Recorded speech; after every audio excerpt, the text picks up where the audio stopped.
What's up guys, Hippopotamus here, and today I'm bringing you a new build. This is my refactored build, and hopefully this is something that you enjoy.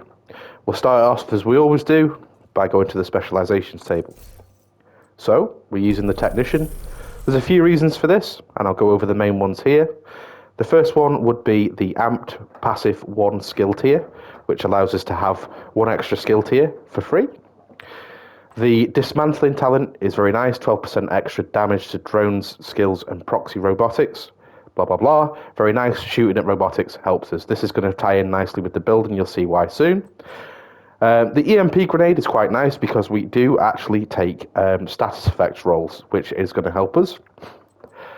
In this case, we don't use the Artificer Hive, but it's there if we need it. And we have overclock CPU, which is 10% more skill damage. The other things in the tree to take note of really is just the synergizing weapons, which is a LMG and an assault rifle in this particular case. So, let's go have a look at the build, go through the stat sheet, and then use it in the range. So looking at the build, I'll start off with the weapons. And the first thing I'm going to say is a lot of people will say, why not the capacitor? Well, the capacitor is a great choice. But with the build that we've got, we have status effects rolls, and I would like to use that. So, in this case, I'm using the next best thing. I'm using the test subject. Again, this is just rolled with assault rifle damage, health damage, and damage to targets out of cover, and we have perfectly in sync. So, just a quick summary of what that does. When you shoot at an enemy, it gives you skill 20% skill damage. When the skill shoots at an enemy, it gives you 20% weapon damage. And when both buffs are active, it doubles both, giving you 40% skill damage and 40% weapon damage. So not quite the capacitor, but it's a good way of getting extra damage on both fronts.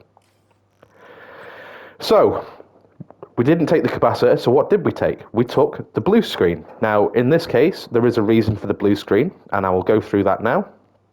So, this blue screen that I'm using is using LMG damage, damage to targets out of cover, and health damage. Now, you might say, why not damage to armor? Well, that's a very good question. And as we said before, we have damage to skill proxies, dogs, drones, etc., etc. Big tanks like the Chungas. They are all a big health pool. So, in this particular case, I felt that health damage was more valuable than armor damage. If you wish to take armor damage, you can do that. That's no problem. Now, so this is the part where this ties in with us having a status effect. So, shoot an enemy marks the enemy, and we can add up to 50 stacks. So, as long as we don't use a shield skill, once we mark an enemy, if we drop a skill, it will activate and remove all those stacks and then do a certain thing. So if we've got 1 to 10 stacks, it's going to pulse the enemy. If we've got 11 to 25 stacks, it's going to pulse and disrupt marked targets. If we have 26 to 49 stacks, it's going to pulse, disrupt, and disorientate for 5 seconds. And if we have 50 stacks, it's going to pulse, disrupt, and disorientate marked targets and all hostiles within 10 meters. So if there's any non-marked hostiles, they're also going to receive that debuff for a short time. So again, having status effect rolls is going to help this weapon because this is directly doing status effects. Okay, so onto our pistol. We have the Police 686 Magnum, rolled with pistol damage and armor damage. If I could have a damage to targets out of cover, that would have been much more optimal, but this is the best I could do right now. We have Future Perfect, so killing an enemy grants up to 1 skill tier for 15 seconds. So basically, we are skill tier 6, so if we get a kill with this pistol, a little weak red enemy, something like that, we can go into overcharge. Okay? So the most important thing to start off with here is that I am using the Ninja Bike Messenger Bag. This gives us 1 of each core, weapon damage, armor, and skill, and it's rolled with a skill haste mod inside of it. I've just popped that inside. The main thing is basically what this is going to do is it's going to give us 1 extra to any gear set or brand set. So if I'm wearing 1 piece, I get 2. If I'm wearing 2 pieces, I get 3. If I wear 3 pieces, I get 4, etc. And it can work for multiple different pieces. Okay, so starting with the next piece, this is the mask. It's rolled with 1 skill tier and has skill damage rolled with a skill haste mod inserted. The glove, I'm using a armor core and skill damage, which is giving us 2-piece, which is the status effect that we talked about, which is quite nice. And then on the chest, we have the third piece, which is 25% skill damage. Now, because of the bag, we're completing the gear set, which gives us the 4-piece. And what this does is basically you receive 10% of the damage dealt by your skills as healing, and your allies receive 20%. The attributes are a skill tier and skill damage with a skill haste mod. We also have a talent on the chest, and I felt that the backpack talent isn't quite as important as the chest piece. So what this does is it increases the values. So your healing is now from 10% to 25%, which is much, much better. And your allies is from 20 to 35%, which is great. It's going to help a lot. Okay, so we've got the full refactored set with the ninja bike now onto the brand set pieces. So not a big surprise here, but Picaro's holster, and there is a good reason for this, because we now have 2 pieces. We have skill haste and a skill tier. This is rolled with armor, and it has a skill damage roll in the middle. This also gives us 10% weapon damage, so that's like 2/3 of a damage core, basically. If we say 15% weapon damage is a damage core, it's giving us 2/3 of a damage core, which is quite important when we're using weapons. We need that little bit of extra damage. Okay, onto our knee pad, and we are using Grease, which is one of the pieces of the new shiny monkey gear set. And this is great because it's going to give us 15% skill duration, which is going to make our turret and drone last for 15% longer. And it's also giving us 5% skill efficiency. Now, if you're not aware what skill efficiency does, is it gives you 5% into each attribute of skill pools. So that would be 5% extra status effect, 5% extra skill damage, 5% skill haste, 5% skill duration, etc., etc. Okay, so this piece is rolled with a permanent roll of 16% status effects, which is great, and then we have skill damage.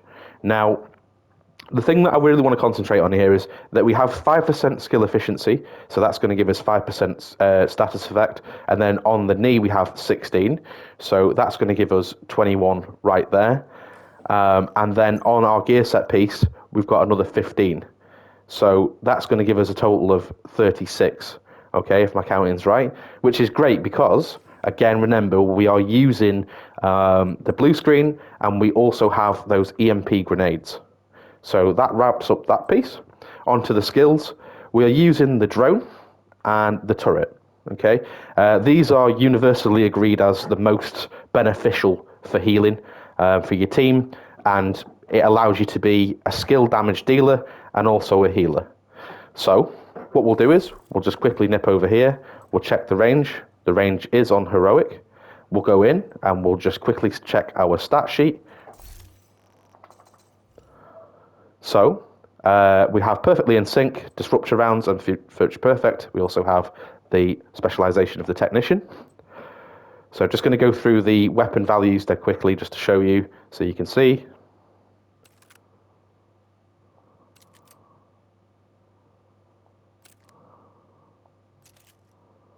Okay, as far as weapon damage values go,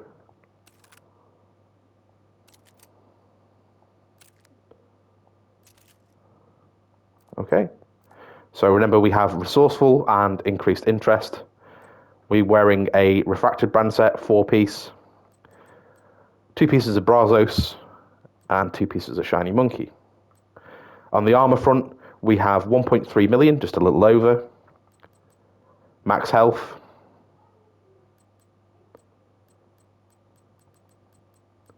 And remembering that some of this comes from the watch. So just remember, if you're not level 1000, you may not have the exact same stats here.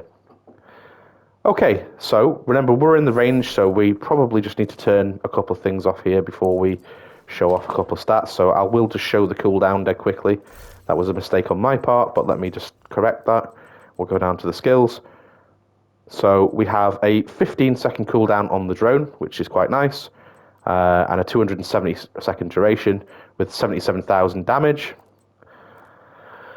And we also have a 14-second cooldown with a 267-second duration, and this is hitting for 124,000. So let's go through the build. So, just like any other skill build, we have EMP grenades that can shut off dogs, etc., etc. And with our status effect rolls, this is going to last just that little bit longer, you know?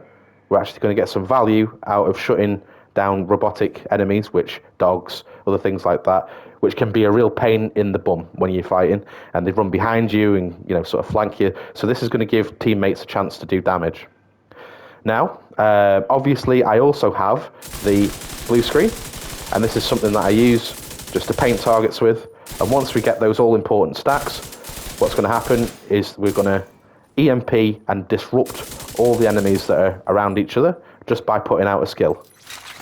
Okay, so disrupt and disorientate, which is going to give your teammates time to shoot, return fire without getting shot at. That is quite a valuable thing. So, the other skill that I have is also the turret, which is great. So I can put my turret and drone out. Now, to do extra damage, what we can do is we can just damage ourselves a little bit here and show off the healing a little bit. We could just prop that perfectly in sync. And as you can see,